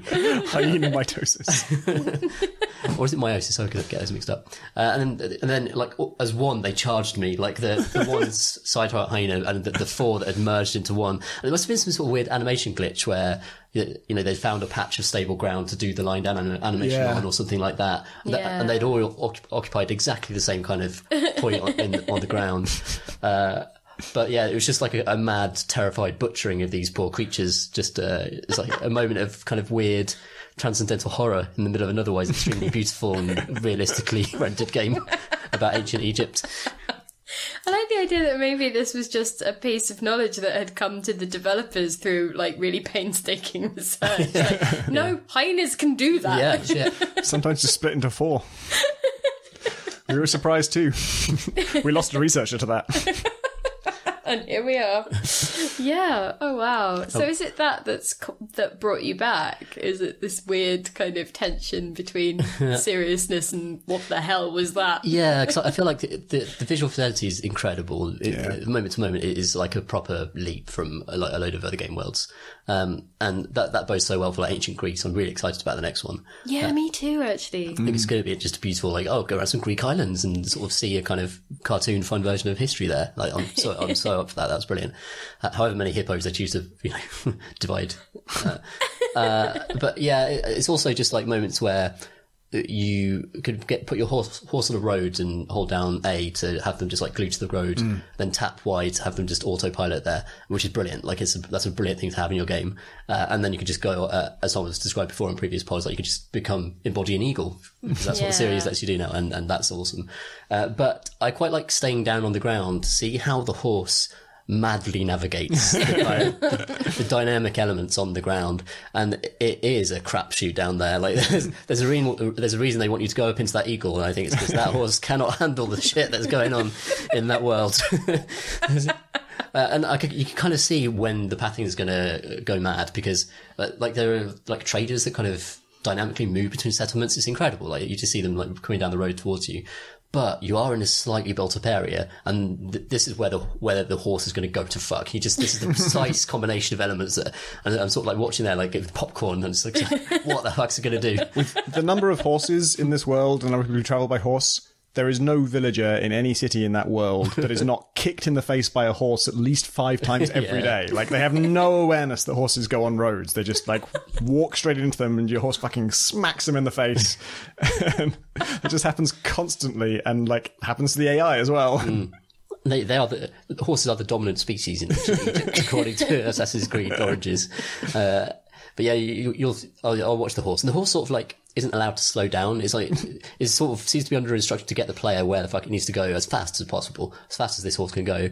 And so they'll just like do a right angle at extreme speed into a stall and get completely stuck, just to avoid some horses going in the opposite direction. So it's just like cases of horse awkwardness on the road, and that's a large part of why I enjoy it as well. Like a lot of the other elements of the game fall a bit flat for me. I really dislike the leveling curve. I think it's just about 20% off. Like if you leveled up about 20% faster, just had to do like a couple of fewer side quests an hour, it would be more to my speed. And you'd be, I enjoy the main quests. They're much better built than the side quests. I really wish that the leveling, when you're fighting higher level enemies, I'm okay with the fact that I cannot win a fight against them, but I wish assassination still worked. Like if you get, like I was actually, I did like a window takedown on someone in a encampment that was way above my level. I was like, I wasn't going to take them all on. I was just sneaking around, seeing if I could like steal some money or something, and enjoyed being in this extremely high threat environment and like having my heart in my throat. And I had the perfect situation where I was shimmying up, and as I came to a window, someone was standing with his back to me, and God, Assassin's Creed is all about this. This is the moment that Assassin's Creed is supposed to shine. And Bayek like leans up and stabs him, and then just kind of like goes back down. And the guy's just like mildly annoyed, and it's taken off like 1% of his health. And that's it. Like assassination just doesn't work on these people because they're too high level, and that part feels really wrong. Yeah, I completely agree with that. And it's the game is so much worse if you're fighting against enemies that are 1 or 2 levels higher than you. Then the combat system, which like isn't amazing for me, like becomes outright infuriating and just really slow to kill anyone. And like it's not terribly hard, but you're getting shot from a lot of different angles in a lot of these kind of encampments, and it's quite frustrating. Whereas if you do it when you're over leveled by 1 level, it feels great. It's like a massive power trip, but there's still enough challenge from the bosses that hunt you across the world. And it just feels like, again, the difficulty's a bit skewed. Maybe I should just turn the difficulty down, but it feels as though the level difference is so baked into that game and how it wants to work and where Assassin's Creed wants to go, that I can't see that changing for the sequels. It seems to just want to force you to grind out certain areas to get a level above so that the next part isn't unfun, which for me isn't an amazing piece of RPG design, really. Other games navigate this far better. Yeah, I think that's the thing that worries me about Odyssey a little, is I'm excited that it seems like the Assassin's Creed game where the setting marries up with it being the furthest along in terms of being the type of game I might enjoy under that aegis, but I still really worry that there will be too much in it that just makes me go, do you know what? I won't. I'll wait for the Discovery tour and take a few photos and then just stop. Yeah. Because, I've never found it an engaging experience in terms of the moment to moment what I am doing. It's, Did you try Discovery Tour? I did. I think it's the sort of thing where it's beautiful and I really like it, and I like that you can buy it separately, and I did really enjoy spending a few afternoons just screenshotting things and, like playing around with, just the world and walking around it. But I do think that without that sense of any kind of interaction, it's a prospect that you'll eventually slide off. So I think that the most rewarding way to experience that would be to have enjoyed the game itself, and then to, take a tour round Discovery and sort of see the areas that had meant something to you for whatever reason, and, spend a bit more time there. So I assume that would probably be the peak way of experiencing that, but I am glad it existed. The moment to moment combat and the way that it sort of pushes you to play certain ways and doesn't seem to be okay with you not wanting to play that way is a bit, it's in the back of my mind as a kind of tempering thing when I am getting excited about Odyssey, I would say. Yeah, it's a hard game just to wander around, and I can't quite put my finger on it. It's just that it's so busy, and so much stuff aggroes all the time. It's more like a kind of Far Cry. Whereas in The Witcher 3, if you were going into the wilderness and going into certain woods, you'd get attacked sometimes, every so often, but it just felt like you could just potter around there and, I don't know, it's interesting. Not every owl wants to kill you. And not every owl's worth something. Like, you'd have to kind of, it's not worth my gear is going to get slightly better. I mean, The Witcher does this as well to an extent, but it's not that kind of cold hard Ubisoft, you've got 4 pelts, now press a button to make it into, a bag. Okay. Which I still dislike. what Assassin's Creed does. I feel like you're being overly harsh to owls. Every owl is worth something to me. Yeah, I'm talking in the kind of psychotic gamer mindset of how can I use this to make my being better in this world. Yeah, that's fair. So I'm trained. Should we do some questions from questions? Yes. Okay, excellent. Okay, so we have our first question from a man who in this instance would rather remain nameless. Dear podcast humans, I've recently finished a month-long self-imposed gaming ban. I found myself not only playing games a lot of the time, but also only consuming gaming-related media such as podcasts, videos, and articles. I realised that it was taking over my life in a negative way, preventing me from enjoying things I would otherwise have loved because they were not about games. I used this time to read actual books, catch up on TV and films, etc., cutting out all gaming-related content. After this, not only did I have 4 great CNC episodes to catch up on, but I now find it much easier to slot gaming into my life as a healthy addition rather than the main event. To somehow turn this into an answerable question, what do you do to stop games taking over your entire lives? Does having a career in the industry help or hinder? Thanks for podding. Yeah, I think it helps in the sense that I've never had the problem of games taking up too much of my life. It's almost been the other way around. Like I often feel bad because I haven't played anything in ages, and I have to force myself to, like, especially to play something new. Like once I have a comfort game that I go back to, I'll play that too much and not anything else. I have to force myself to play other games. Yeah. How about you, Tom? Yeah, similar experience really, especially like when it comes to E3 months and Gamescom months and then the mad Christmas period on the internet. You just end up not having enough time to catch up and play it and everything. And like, even as much as I'd like as a, not as a professional trying to cover the industry, but as someone who just loves games and would like to play more of them, I just don't seem to have the time. Seem to have less and less time as time goes on. Yeah, I'm having a bit of a gaming ban at the moment, but it's entirely because my PC finally fell over. Giving up the ghost. And yeah, it's been haunted for a long time, so that ghost was well and truly, ready to come out at this point. But tried to airlift it into the sea with all those velociraptors. Yes, definitely. But that means that I'm essentially limited to what I can play on my laptop, and since my laptop gets hotter than the sun and starts burning my legs, I am very much enjoying a life of evenings involving, pottering about, doing other things. A lot of embroidery, a lot of, trying to get the garden under control, the usual. Yeah. So, yeah, I think the only thing that I've ever been in danger of maybe doing a bit too much of, but everything's relative, is Dota. But I think I've spoken about it on the podcast. It coincided with, unhealthy mental health stuff. So just sort of, relying too much on a game to escape into. So that was very much just a symptom rather than an actual problem. So yeah, maybe it's like you burn out otherwise. You try and have a healthy relationship with gaming. Otherwise, this is not a good industry to be in terms of having anything approaching a work-life balance as well. The next is a grudge from Veer Serif. Dear Crate and Crowbar, I was replaying Dragon Age Inquisition lately and spent a happy hour on its character creation screen, rather. But as soon as I hit that confirm button, my joy was swiftly replaced by a mounting dread as I remembered that the lighting for said excellent character creator was weirdly green, and I was now cursed to watch this colour uncoordinated goof for the next 2 or 3 hours until I could fix it.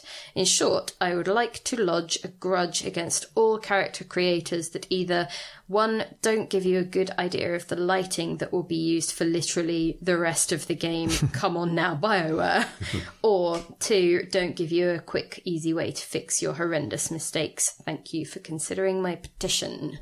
Yeah, actually, I had the exact same thing, but I'm intrigued that she says that you have to wait 2 or 3 hours to fix it. I didn't know you could fix it at all. I thought I was doomed completely with that look. So I restarted Dragon Age Inquisition, like 5 times. It was like, oh, I didn't know I was wearing lipstick. Apparently I'm wearing lipstick. I didn't mean to. I have to start again. It's glossy in this light. It wasn't in the character creator. It feels so weird that anyone would make the area where you create the character not representative of how it will look in the entire game. And then I remember changing rooms, which are the harshest lighting, the worst mirrors, the most awful traumatic experience that does not in any way equate to being at the pub with friends, for example, while wearing said clothes. You know, it's just a disaster. So maybe this is entirely faithful to real life. Who knows? I think it's common in a lot of games because even if they're really, really trying to get make the lighting sort of the most common kind of lighting or whatever, still when you actually get out into the world, suddenly it looks different. You're seeing it from different angles. You're seeing it from different... my shepherd in Mass Effect 1, you know, looked great in the character creator, and then as the game went on, I realized, oh no, her lips actually protrude a lot more than I realized. I like EVE Online's version where you're kind of creating a portrait and you get to pose your character and set all the lighting. I think it's a bit different now when you actually can embody that character and walk around certain scenes, but it always sort of implies that your character carries that lighting with them, as though in the future people just have like little lamps that just show them in the best possible light wherever they are. I'd like that. It's basically Facetune, isn't it? Yeah, exactly. Perfect. Oh, wow. We have a question from Alex who says, I am playing Stardew co-op beta with my boyfriend, and since I've played through roughly 1 year of game time on a previous save, I'm now fine looking up stuff on the wiki like villager gift preferences and fishing charts. When do you find it okay to look shit up? Yeah, I don't have a lot of restraint on that. If it's anything, I'm just like, oh, I wonder what the answer to this is. I'll just look it up. Actually, in Minecraft, I had a policy that I would ask friends, but I wouldn't look anything up on the wiki. I didn't want it to be just, I just read a wiki until I know how to play the game. I wanted it to be a bit more like social. And, so I sort of pretended I couldn't find things out except by asking people. I quite like that approach. I think for me it depends on the game, because if it's something where I know that I will just fall down that hole of I will go to this wiki for every single question, because that's such an easy thing to fall into once you, I was going to say break the seal, but you know, it's that thing of, well, that is where I can go if I ever need an answer. So I guess I'll just do that the whole time. The times when I'm super restrained are either when I want to maintain that sense of discovery for some reason, or often if I'm writing about something for work, because often... and occasionally I will then go to a wiki, especially if it's something that's been out in early access and people have actually sort of started to create that stuff. But it'll be to get to more of the game so that I can talk about it fairly and honestly, but also often noting, or, you know, always noting the fact that the tutorial was falling short in that area for some reason, or there was a difficulty spike problem there. So it's all stuff that is noted, but in those instances it can be, like there's a trade-off that you make and acknowledge to the reader that you've done so.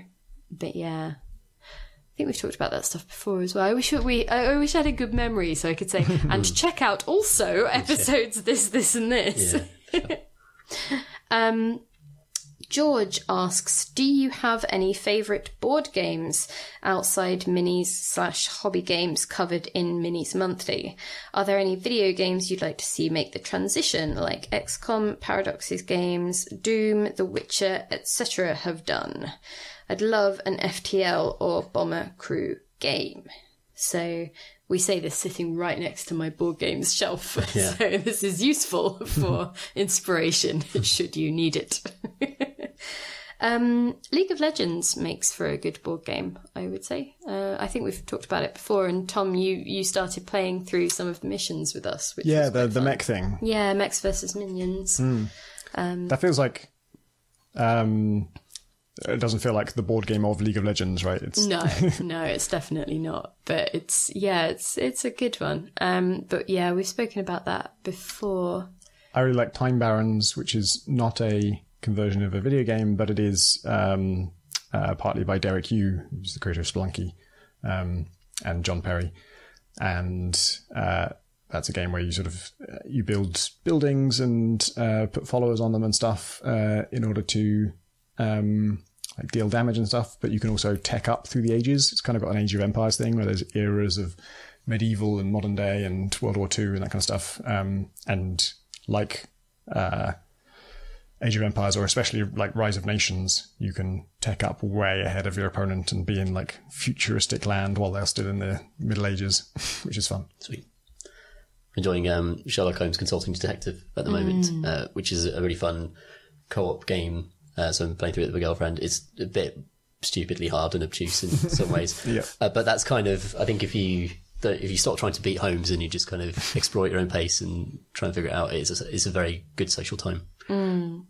Yeah, there's a few things on the shelf that I can see that I love playing and will always sort of go to when people come over and want to play something. So Codenames is really good if you've got enough people. It's a kind of team-based thing where you're trying to direct people to particular cards that you've laid out from a selection, but you're only allowed to use a number and a single word to direct people towards them. And so that can be an interesting exercise in like figuring out it can really lead to those great moments of, we used to get it a lot in Articulate when I would play that with my sister, where she would say like 3 words that wouldn't make sense to anybody else, but I would know instantly the person or the thing that she was that's cool.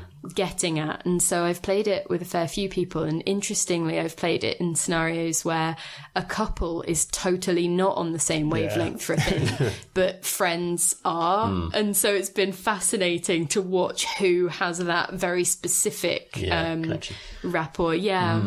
That's really cool. Yeah, and Mysterium is the other one that I will always sort of just trot out as a fun. It's like it's a lot like Dixit, if anyone knows that. Yeah. But yeah, so it's, you know, one of you is a ghost who is trying to communicate with mediums who are, you know, putting together a kind of a murder scenario. So you are trying to direct each person to a location, a person, and a weapon, and but you're only allowed to use these amazingly ornate cards that don't actually have a direct bearing on the things that you're trying to communicate. So they're just like surreal dream images. Yeah, so you might pick a card for somebody that has a chair, and the room that you're trying to direct them to has a chair, but it might also have, I don't know, a singing fish, and they'll be like, I think it's the bathroom, and your, you know,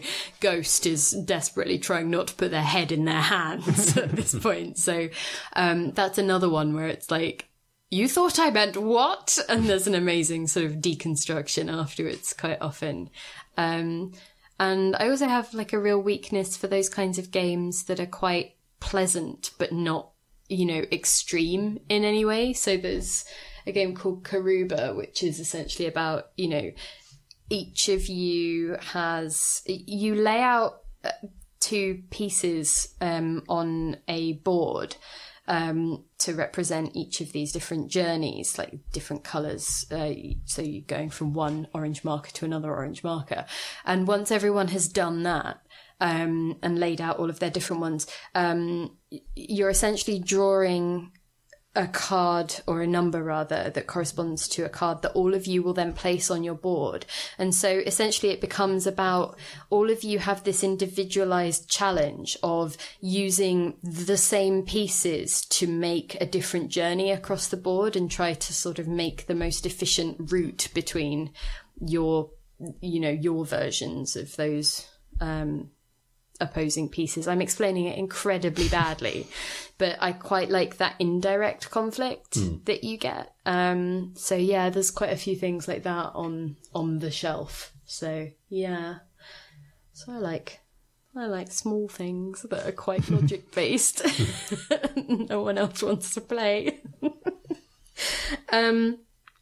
Zed Fang says, any predictions for E3 5 years from now? Which maybe we should have done last week, but we're doing it this week.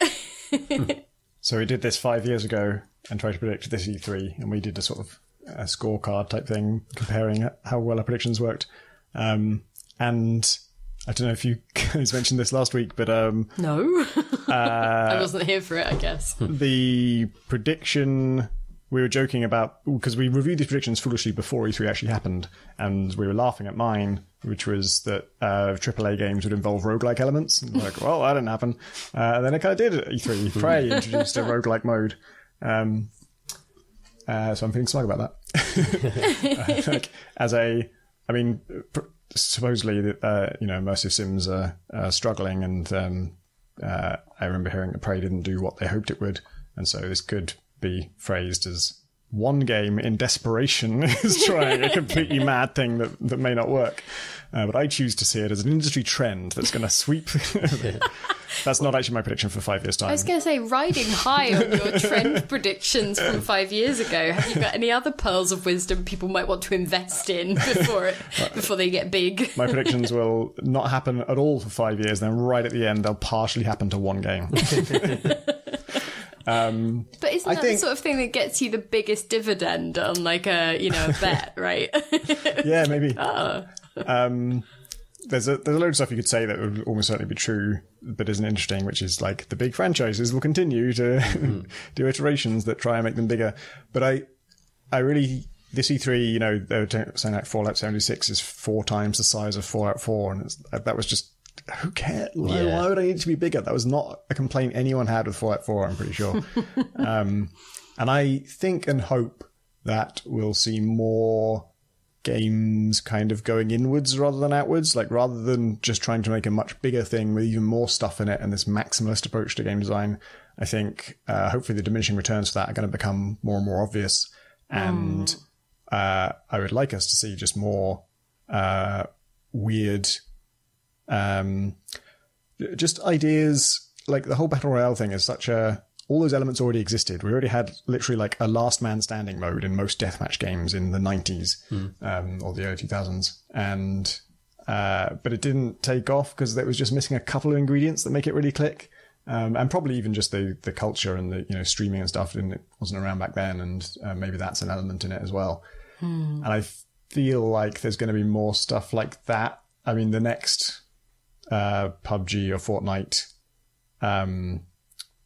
phenomenon type thing is probably just going to involve elements we already have, and we just haven't thought of combining them in this particular way, and someone's going to do it. And there's a good tweet, I can't remember who it was by, so I won't try and attribute it. I just said I wouldn't try and attribute it, so I won't. I almost did. Somebody saying after E3, like, it was cool to see all these massive games, and it'll be really interesting to see what broken mess completely outsells all of them in the next few years, which is probably quite accurate. Yeah, for sure. It sounds like they're going to take another crack at streaming technology, and I predict that maybe the consoles will try and launch Netflix-style streaming services, and they'll suck. Because I don't think the internet infrastructure will have gotten better in our country, for example, in 5 years' time. And if a lot of companies, and I've seen a lot of different companies try this over and over again, and PlayStation now exists and no one really cares about it. So the idea that it would take on like a proper, truly mainstream adoption in just 5 years seems out of the question to me. But that could be a massively wrong thing I've just said. We'll see. With regard to you, Tom Francis, saying about the size of games being a bit who cares at this point, and I think it hasn't reached it yet, but there will come a point, I think, where visual fidelity just isn't as in, I mean, it'll always be interesting to someone, but it's already not interesting to me. So, and because those leaps and bounds in graphics have sort of slowed to sort of teeters and, stumbles. And so I'm wondering whether the emphasis will fall back onto, or not back onto, but fall onto, how well games or engines or whatever, can render detail down to quite a low level of granularity. So, like you instead of walking into a room and just having it essentially look right from there, maybe you could look closer and see like every individual chip on something, you know, that kind of thing. Maybe that'll be, I can't see really what purpose it would be apart from that sense of, and I hate using the word, but immersion, you know. I think one of the biggest leaps we've seen in the last few years that gets the least talked about is performance capture. And thinking about Hellblade and thinking about Ellie in The Last of Us Part 2 trailer at E3, I think that's one of the things that's going to get more and more focus, and we're going to start to see more nuance in character performances being captured in game engines. And I think by the time, in 5 years' time, we might actually be talking more seriously about people winning Oscars for gaming performances and for gaming performances being more a legitimate kind of art form or something. And that we might actually start feeling close connections with game characters because it's able to capture more of the humanity of the actor behind the performance itself. I think there was already a BAFTA for performance in a video game. And yeah, that's cool. What about... It tends to be about voice acting, isn't it? It's not a kind of... Yeah. That's kind of how it's seen at the moment, right? Like, you'll see Andy Serkis just kind of getting nods here and there, and you'll see people being like... voice capture, but a lot of those people are mocapping and they're doing like physical performances that aren't really seen as being part of the actual... I think, especially Naughty Dog, I think all of their mocap is done by the actor who's voicing the line. Yeah, for sure. And you can really tell. Yeah. And that's just going to get better, I think. Speaking of actually that and your detail thing, Pip, I think both these things are going to be are big concerns for VR developers. And I was watching a video today that Tyler did for PC Gamer of a game called Defector, I think, where you're a spy and you're aboard a plane, and he's just aboard a plane with some I don't know, secret agents doing some secret agency stuff. And of course, he immediately like picks up a cup of coffee and throws it at somebody, and just how fast it utterly breaks down into the game being totally unable to react to what he's done is kind of staggering. And it just made me realize, like, you know, this is just a room before he gets into there's a dialogue thing and there's a action sequence and there's puzzles and so on and stuff. But before he even gets there, just a room with a person in it is an unsolvable problem in video games. I don't think in 5 years' time we'll be anywhere near being able to have a person in a room and letting you do whatever you want with your hands and have it actually react to it. And because you can't even say anything in VR. It's just, you just move, you look, and you move your hands. And already it's just, oh my God, how do we deal with all the possibilities from what a person can do, and having anyone react to that in a realistic way or a convincing way or even an interesting way. I wonder whether it'll end up being that thing where, I can't remember what it was. I think there was that thing that was purportedly a robot who could play chess, but it was just a man who was very good at chess playing as a robot, right? To, you know, as a curio that would make money or whatever. And I do wonder whether we will start just having VR games where it's just a bunch of people on the other side of the world just actually interacting with you because like, we can't make it work. It's just, just... VR sleep is death. So what point do you think that, or both of you think, that we will be at in the VR, is it happening, is it not happening cycle? It's a good question, because it isn't happening right now. And it's funny, because in our previous E3 predictions, we didn't predict anything about it because it hadn't even started to happen at that point. It hadn't even dawned. And then, you know, when it did dawn, we were all like, oh, in the next few years, it's going to be huge. And then it wasn't. And in fact... budget cuts came out this week, which is the best VR thing I've played. I played a demo of it years ago, as a lot of people did, and it was like the big hope for VR kind of thing. It was like, this is the one thing that really is a legitimately huge, awesome game. And I didn't hear a single person mention it. I found out about it just from Steam's announcement feed. And I only knew about it when you mentioned it about 2 hours ago. So, I mean, I have no information about whether it's any good. I'm sure it's great, but people are not, there's no buzz about VR in my circles at all. On the other hand, the reason it hasn't caught on is because it's not very good yet. I mean, the sense of presence or whatever is there, but the hassle of getting into it and out of it is such a huge thing, and the expense is so huge. Both those things will get better. I don't think in 5 years it's going to be... like, for me, I know they're making it smaller, they're making it lighter, they're making it higher resolution, they're making it more responsive, all this stuff. And there is a wireless version, but it's like the latency is apparently not good enough. I think it needs to be more than just wireless.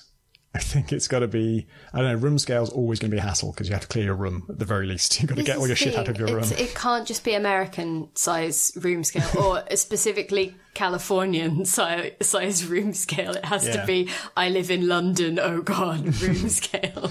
Yeah. I think my interest in it is entirely dependent on it being like almost entirely hassle-free, like putting it on, it can't even be goggles, it has to be like putting on a hat, it has to be like that simple. And clearing out my whole room for something. It means, the thing I used to say was like, oh, I'm not interested in all these little interesting curios in VR because it's too much hassle to get in and out of VR. But when the big things come along, like budget cuts, obviously I'll clear my whole room and I'll do the setup and I'll mainline it and I'll get through it and then I'll just put it away again. But so far, even that has not happened. So that's interesting. I think I think that it will continue to be an interesting tool set that just sort of plods along almost independently of games doing its own thing with regards to specific bits of research or projects that people are working on. I think for me, it's more about whether it also is a thing that people have a very low key but ongoing relationship with, or whether this generation of VR console stuff, peripherals, hardware, whatever, ends up going the way of the Rock Band plastic, right? That it's all just down at various, second-hand stores or whatever at this point. I think, PSVR is probably the closest thing we have right now to what the future will look like, where it's just kind of low investment, low costs, lightweight, not as good quality as the others, but obviously the quality will improve. And so there'll probably be a console that just comes with a VR thing as part of it and is decent. But like the interaction part is if it's not room scale, both room scale and seated have the same issue where how do you move around the game world without getting motion sick? And I haven't seen any good solutions to that yet. Like Budget Cuts has this sort of, you throw something and then you teleport to it and you see a portal to it. And it works-ish, but it's a weird mechanic. You can't really use that anywhere else. It was the best solution, but it was still a bit odd. But so I think where I'm at with all of this stuff is that if I was making a prediction, it would be that AR would emerge as the clear front runner in this scenario, because, you've got things like Pokemon Go and Google Glass and whatever else. Obviously, to varying degrees that has taken off, not so much glass, but all of that stuff. But I do think that people want to augment the world that they can currently see. It's that thing of, you're on your phone a lot, but you do still have a vague awareness of what's going on around you. So you can kind of interact, but also be distracted at the same time. And I think that seems to be the direction that most people are happy leaning in or existing within, because it's not that same sense of, oh, I have to completely switch off from all of these other things in order to, VR in a way is actually quite a jealous or quite a possessive form of entertainment, and it absolutely precludes you from doing anything on a second screen or tabbing out or, checking on other stuff. And I think that AR actually makes that a possibility and is, so I think as long as people figure out ways to continue gamifying that, I think that might well end up being the trend rather than, and VR will just sort of continue to have this weird 10-year cycle of, is it in, is it not? Oh, who knows? The Elder Scrolls 6 will not be out. Starfield might be out. Probably not. Do you think they'll have made like an MMO, another MMO, or like maybe 4 battle royales later? Yeah. It's like, it's 10 times the size of whatever you can imagine. Do you think they'll have at least committed to a location by then, though? Yes, that will have trickled out in an earnings call or something. Nice. Our last thing is a grudge, which I think is Fine, good. Yeah. We'll assess it. So, Mike T, Your Majesty, I could live with being called that forever. Yeah. For your consideration for entry into the Book of Grudges. In BattleTech, after the completion of some missions, my dropship pilot is in such a hurry to retrieve us from the planet's surface, she will land right on top of us, destroying my carefully built up battle mechs and injuring my mech warriors for months. Instead of waiting one turn or moving the landing zone a few hexagons to the left, I end up with a giant repair bill and months of downtime. Your humble servant, Mike T. Yeah, I think that's the dropship pilot's fault, and that can definitely go in unless you two have a case to the contrary. No, I agree with it. I'd like to extend it to actually people who extract you from the mission without giving you a chance to go around and pick up all the shit that you left behind. Yeah. Like Far Cry 5 does this when you conquer an outpost. Like you shot all your arrows into people and then it just ends the mission and friendly people move in, all the bodies are gone. I can't go around and pick up my arrows. I think it's basically anything that doesn't give you a warning that stuff might suddenly be taken away from you and you won't have a chance to mop up before you are swept on to the next thing. Yeah, and Cryptark does this as well, like taking out the core, story-wise, shuts down all the enemies, but you don't get the chance to go around and pick up all the tech stuff you could have got on the way in. It just pulls you out the mission and it's over. Yeah, games like Destiny just, they bank it for you. So if you miss a kind of an engram or something, there's a postmaster back at base.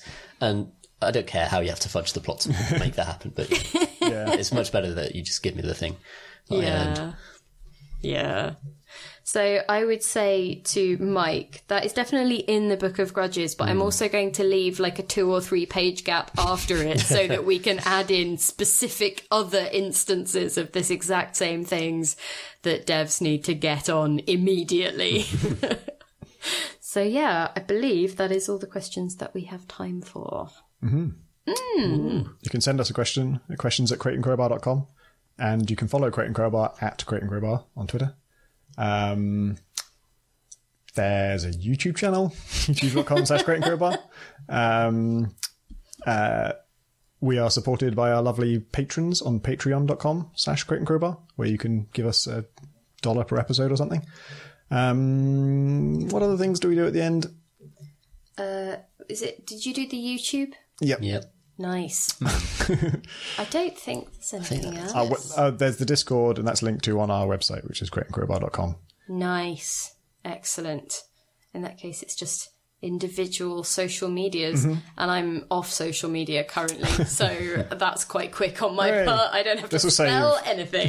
Well, 20% of the podcast length, not having to spell your name. I know.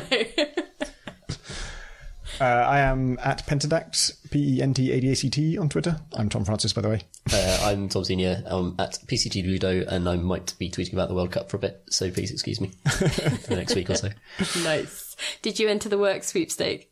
No, I've got one going with my girlfriend and my girlfriend's dad, though, and it's going quite well. Because I drew a country name out of a bag, having paid £2, and I think I told you this. I got England. Yes.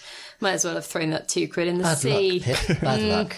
This is why you don't gamble. Apparently we've got worse since the last time I watched the World Cup. So. This is so upsetting. But I'm rooting for us all the same. Oh, anyway, that's about it, isn't it? So, yeah. Absolutely. Thanks for listening, everybody.